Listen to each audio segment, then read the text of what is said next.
Une 8 chevaux Citroën de série, petite Rosalie, a parcouru sur l'autodrome de Montlhéry, à plus de 93 de moyenne, 300 000 km en 134 jours, ce qui représente près des 4/5 de la distance de la Terre à la Lune. Jamais voiture au monde n'avait approché une telle performance. La 8 chevaux Citroën Petite Rosalie a été achetée chez un concessionnaire parisien de la marque par la société des huiles Yaco et mise en piste par elle le 15 mars 1933.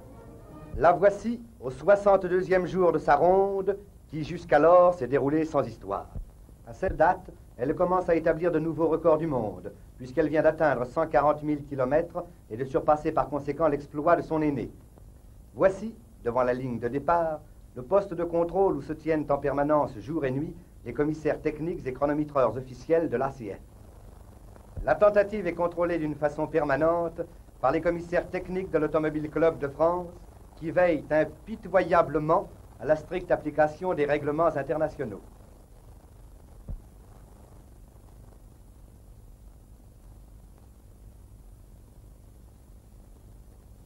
Mais voici l'heure du ravitaillement de la voiture.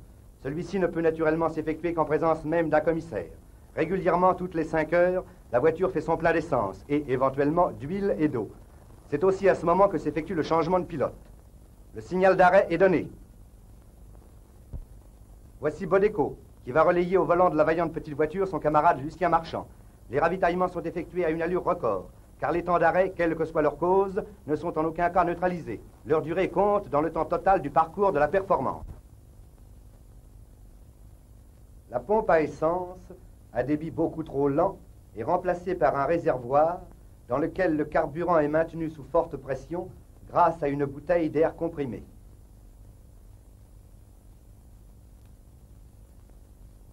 Le plein d'huile est effectué sous la surveillance du commissaire qui replombe ensuite l'orifice de remplissage du moteur.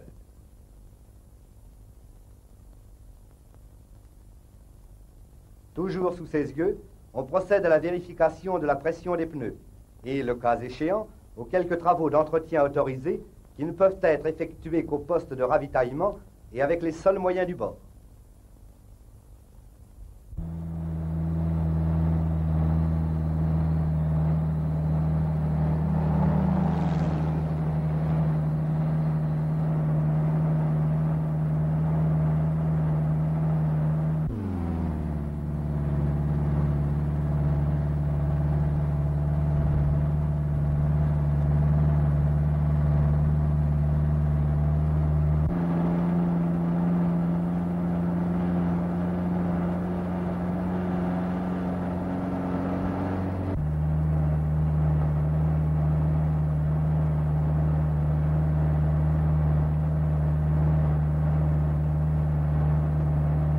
Est-ce une concurrente étrangère?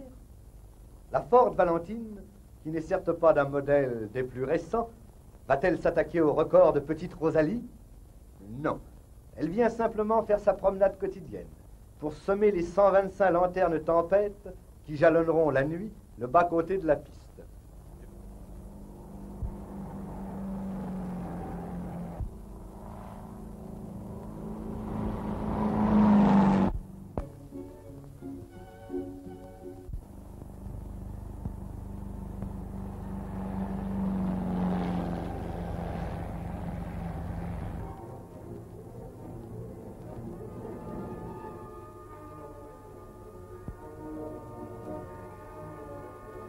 Et la ronde se poursuit, inlassablement. Les jours succèdent aux jours et les records aux records.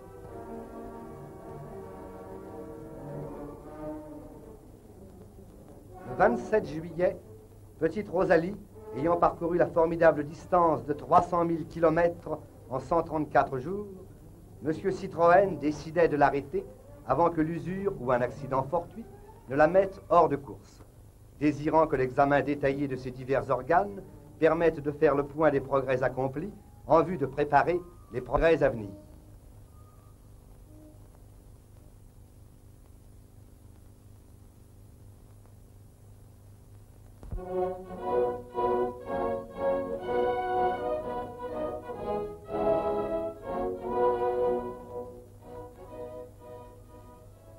En quelques mots, M. Citroën remercie tous ceux qui ont collaboré à cette extraordinaire performance, tout particulièrement M. Dintillac, administrateur délégué de la Société des Huiles Yaco, promoteur de la tentative, et la merveilleuse équipe de pilotes conduite par César Marchand, l'homme des records du monde.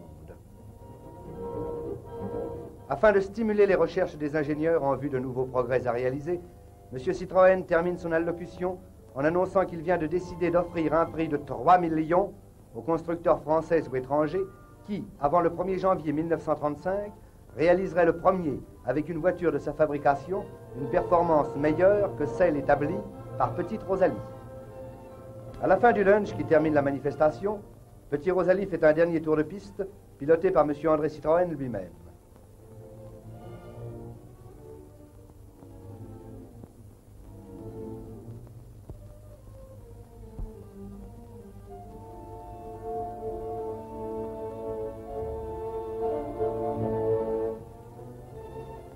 Mais tout n'était pas fini pour Petite Rosalie. Son capot est soigneusement plombé par un commissaire.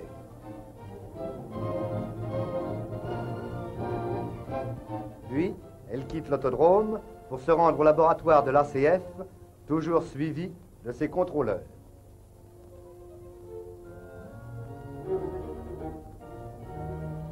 Le directeur du laboratoire, M. Lumet, vérifie lui-même la cylindrée de Petite Rosalie.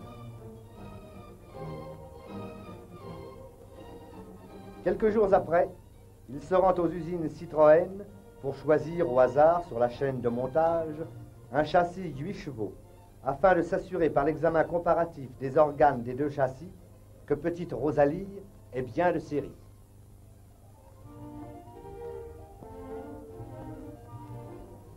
Toutes les cotes des pièces sont comparées.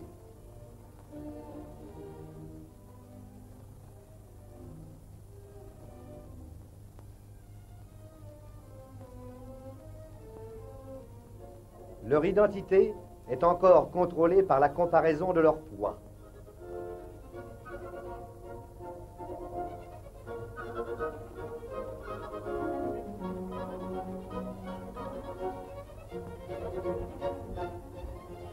Ces opérations terminées, les pièces de chaque châssis sont enfermées dans 2 caisses, soigneusement repérées et plombées.